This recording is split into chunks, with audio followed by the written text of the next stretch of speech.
Hi. Recently I've been praying a lot to God, asking Him how to come closer or how to, sort of walk with Him. And in my prayers, He had given me sort of, revelations, steps on how to achieve this. And I felt like it was necessary to share this with other people. The Lord gives a person a choice, and that's either to follow Him or to not follow Him. And He even says it in Mark 1:17, which is, "Follow me, and I'll make you fishers of men." And even though He had said this to Peter and to, I think, John and James, He says this to everyone. This goes to everyone in the world, and that's to follow Him and become fishers of men. So, because what good is it to tell only a few people when, God wants everyone? If a few people have it, not everyone's going to listen. But if everyone has this in their heart, the word will get out a lot faster, and it'll be more influential. So, anyway,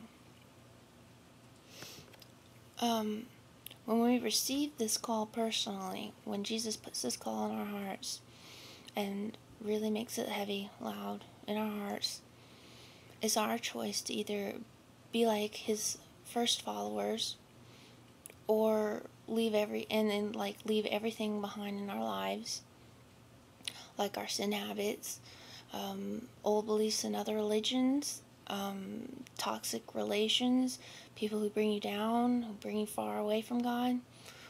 Anything that Jesus asks, it's our responsibility to leave all that behind and to just follow Him. And,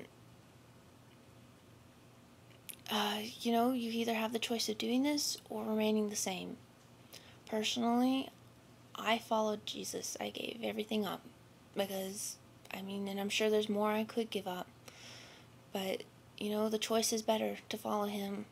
Life is a lot easier, and at times it's a lot harder. But for the most part, in my heart, I have rest. But when a person chooses to follow God and to walk with God, there are ways about us that we need to change in ourselves to meet with God, as was said in Matthew 16. Let's see. Sorry, I'm a little slow. As said in Matthew 16, verse 24-25.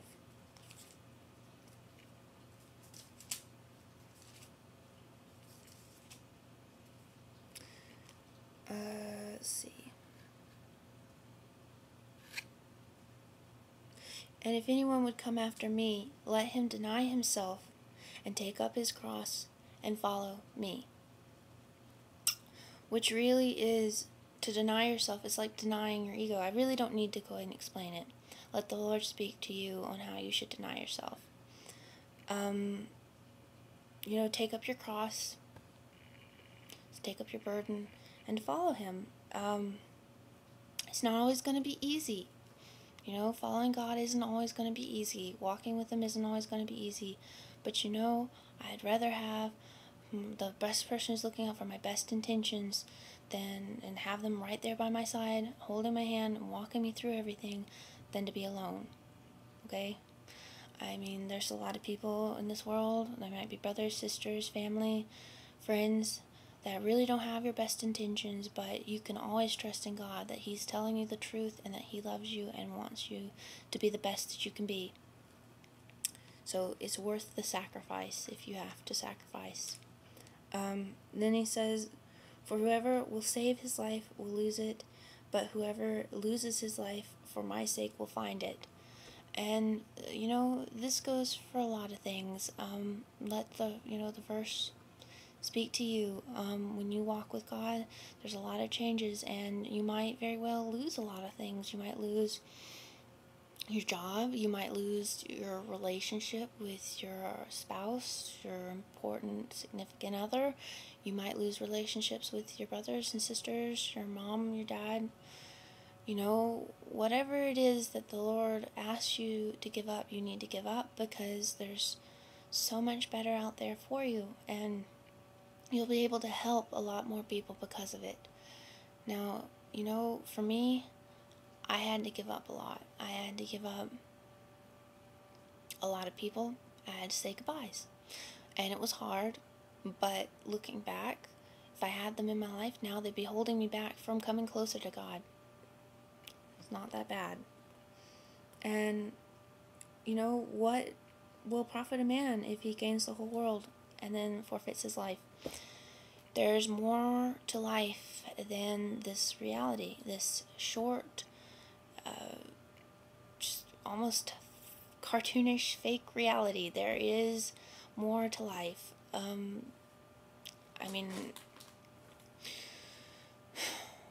Would you really want, think of your worst day here in this world. Now multiply that by 1,000 and think about spending that for eternity.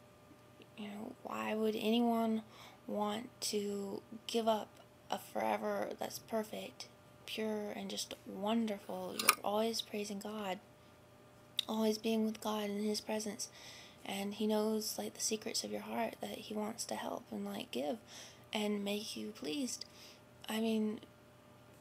Why give up being God's friend just to have an eternity that's horrible, completely void of love, completely void of everything that is good, completely void of God, and then also on top of that tortured? Why would anybody want to choose that? I don't know, but that's their choice. Everyone has their choice. But anyway, getting on to the steps, and this might be a 2-part video. I think it will be, because it's getting a little long. The first step, when I was praying that Jesus showed me in my mind, was a handshake. I know, I was a little confused by that too, but with thought and prayer, it came sort of more understanding to why the Lord shows you a handshake. And that's one thing, when you're walking with God, He may give you an answer that you might not particularly understand. That's okay. We don't, have to understand everything, but you pray about it, and God will give you understanding, and He'll tell you why. Anyway, getting back to the handshake. When you come up to somebody, usually in a situation, you put your hand out there, and they give their hand out there, and you shake their hand. And it's a symbolism of trust. Okay? When you start to walk with God, you have to trust. Trust in Jesus. Trust in God. Trust everything you have in Him, and give up, whatever He requires. And that's it's a sign of trust too. To give up is to trust. When you have, say, your wallet, and you put it in God's hands, and you hold on to that wallet, you're not trusting in Him, and therefore He cannot help you. Okay? I can't stress this enough. When you put your hand out there for God, you're trusting in the fact that He's going to shake it, that He's going to, not harm you. He's going to be okay. It's going to be alright. When you put your heart out there for God, and you give Him your heart, you're trusting in the Lord that He's not going to break it, that He's not going to do anything that's going to hurt you or harm you. And this pleases God. When you trust in Him more than you trust anyone else, more than yourself, this pleases the Lord. I can't stress that enough. Okay. Then the second step is to have pure robes. Okay? Pure robes. And that's symbolic. Our spiritual selves, we're dressed in robes. And when you sin, you spoil a robe. It can be symbolic. I don't know how to explain it. Whatever the Lord tells you, you listen to it. Because this is what I listened. I listened to Him, and this is what He told me. To have, your robes to be pure. Because the Lord is completely, He's beautiful. And when you go up to somebody, when you're trying to, say you're hanging out with your friend, you're not going to go up to your friend dressed in rags all dirty, haven't bathed in a week, you're not going to go up and like say, "Hi dude, want to go hang out?" You know the answer is going to be, no. No, I don't. So God, like, He expects us to be clean. He expects us not to be filthy, because